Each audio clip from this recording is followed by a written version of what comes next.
போன ஆதார வைத்தியசாலையில் ஏற்பட்ட விலங்குக்கு அங்கே இருக்கிற தமிழ் மக்களுக்கோ தமிழ் அதிகாரிகளுக்கோ எந்த விதமான சம்பந்தமும் கிடையாது. சுற்று நீர் தவறுன்னு சொன்னால் அரசாங்கத்தோடு பேசி அதை நீங்கள் மாற்றுங்க. அதற்கு என் தமிழ் மக்களை அதுக்களை எழுத்து பேசுவான், அதற்கு என் தமிழ் படிப்பாளர்களை அதுக்களை எழுத்து பேசுவான். ஆகவே நாங்கள் அதுக்கு அந்த விடயத்துக்குள்ளே நாங்கள் தலையன் வைக்க மாட்டோம். எங்களுடைய அரசியல் குழு அண்மையிலே கூடி தற்போது நிலையிலே நாங்கள் எடுக்க வேண்டிய தீர்மானங்கள் குறித்து பேசியிருக்கிறோம். அதில் விசேடமாக இன்றைக்கு நாட்டிலே உதாரணமாக உங்களுக்கு இருக்கிற 22வது அரசியலமைப்பு திருத்தம் சம்பந்தமாக கட்சியின் நிலைப்பாடு குறித்து நேரம் உரையாடியிருக்கிறோம். இறுதியிலே கட்சியாக நாங்கள் எடுக்கின்ற தீர்மானம், இந்த அரசியலமைப்பு திருத்தம் என்பது மக்களுடைய இறைமையோடு சம்பந்தப்பட்ட விடயம். ஆகையினாலே 3/2 பெரும்பான்மை மட்டும் இந்த சட்டத்திட்டத்துக்கு போதாது. மக்களிடத்திலே இதை தீர்ப்புக்காக விட வேண்டும் என்று தீர்மானித்திருக்கிறோம். இதற்கு பல பின்னணி காரணங்கள் உண்டு. எங்களுடைய அரசியலமைப்பு எந்த திருத்தம் செய்வதாக இருந்தாலும் 3/2 பெரும்பான்மை தேவை. ஏனென்றால் செய்யப்படுகிற திருத்தம் அரசியலமைப்புக்கு முரணானதாக இருக்கிறதை மாற்றுவது முரணானது. ஆகினால்தான் 3/2 பெரும்பான்மை தேவைப்படும் என்று சொல்லப்படும். 3/2 என்று உலகம் முழுவதிலேயும் பாராளுமன்றங்களிலே ஒரு தேவைப்பாடு செய்யப்படுவதற்கான காரணம், சாதாரணமாக ஒரு அரசாங்கத்துக்கு 3/2 பெரும்பான்மை இருக்காது. வெறும் பெரும்பான்மையோடு இருக்கிற அரசாங்கங்கள் அரசியலமைப்பை மாற்றுவதாக இருந்தால் அல்லது அரசியலமைப்பை ஒரு திருத்தத்தை செய்வதாக இருந்தால் எதிர்த்தரப்பில் இருக்கிறவர்களோடும் இணங்கித்தான் அதை செய்ய வேண்டும்.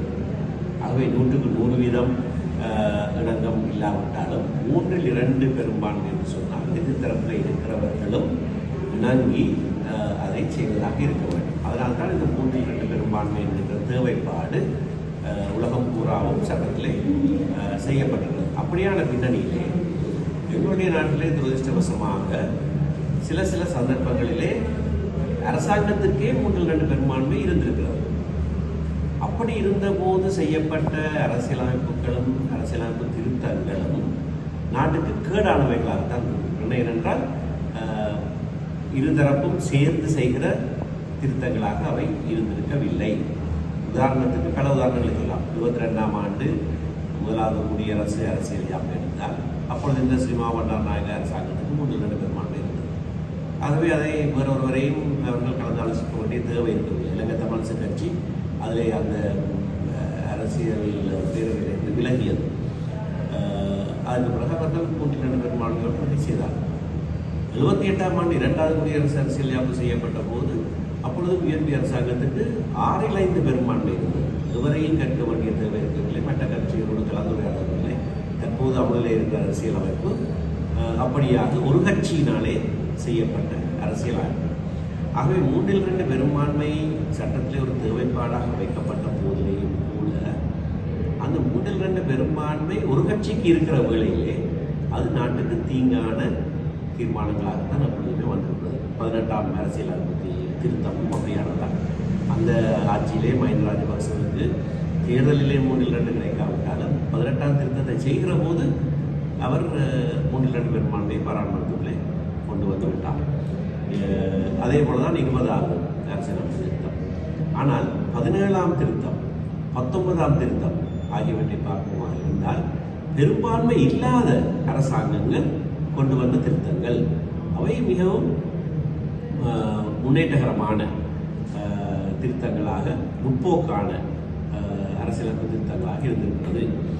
ஆகையினால்தான் இந்த அரசாங்கத்துக்கு ஒரு கட்சிக்கே 3/2 பெரும்பான்மை இருக்கிற போது 3/2 பெரும்பான்மையோட அரசியலமைப்பை திருத்தலாம் என்று சொல்லுவது அந்த 3/2 பெரும்பான்மை என்ற தேவைப்பாடு எதற்காக கொண்டு வரப்பட்டதோ அதை மீறுகிறதாக இருக்கிறது.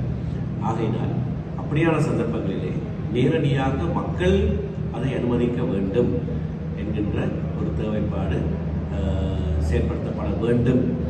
ஆகையினால்தான் 3/2 பெரும்பான்மை ஏற்கனவே அரசாங்கத்தில் இருக்குது.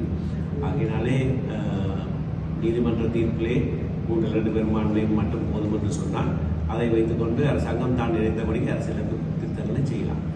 அப்படி செய்யாமல் இது மக்களோடு, அதாவது நீதித்துறை சுதந்திரத்தோடு சம்பந்தப்பட்ட விடயம்.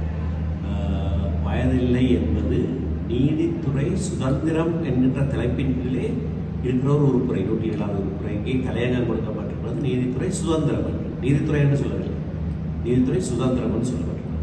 ஆகவே குறித்த வயதில்லையை நிர்ணயிப்பது என்பது நீதித்துறை சுதந்திரத்தோடு சம்பந்தப்பட்டது. அதை கூட்டுவதோ குறைப்பதோ நீதித்துறை சுதந்திரத்தோடு தலையிடுகிற விடயம். அது நல்லதாக இருக்கலாம், கெட்டதாக இருக்கலாம், அது வருகிறது.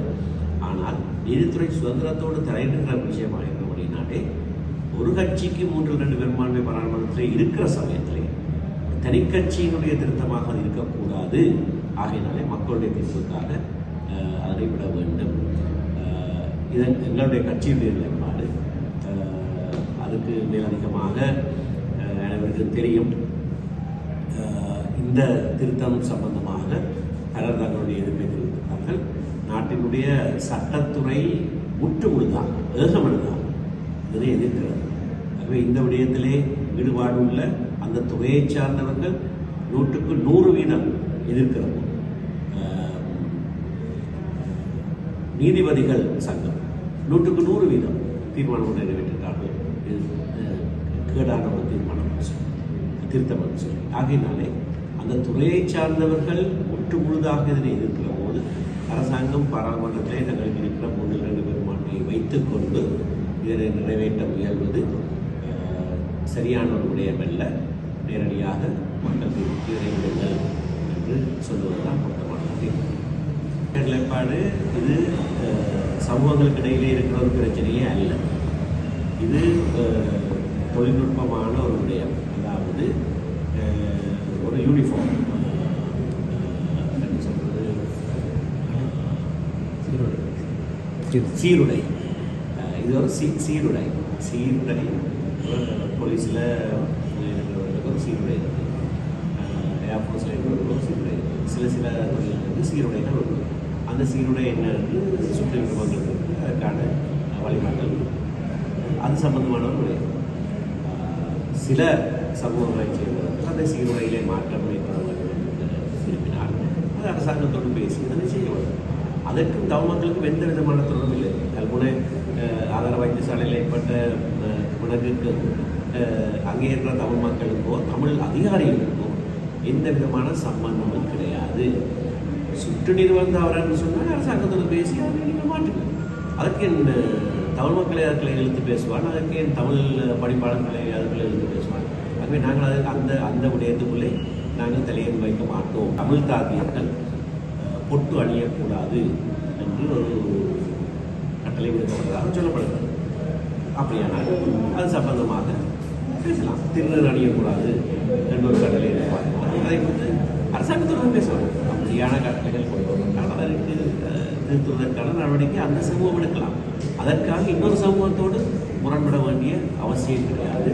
தமிழ் மக்களை பிரதிநிதித்துவப்படுத்துகிற பிரதான கட்சி என்ற வகையிலே இந்த விடயத்துக்கும் தமிழ் மக்களுக்கும் தமிழ் அதிகாரிகளுக்கும் எந்த விதமான சம்பந்தமும் கிடையாது என்பதுதான் எங்கள் நிலைப்பாடு.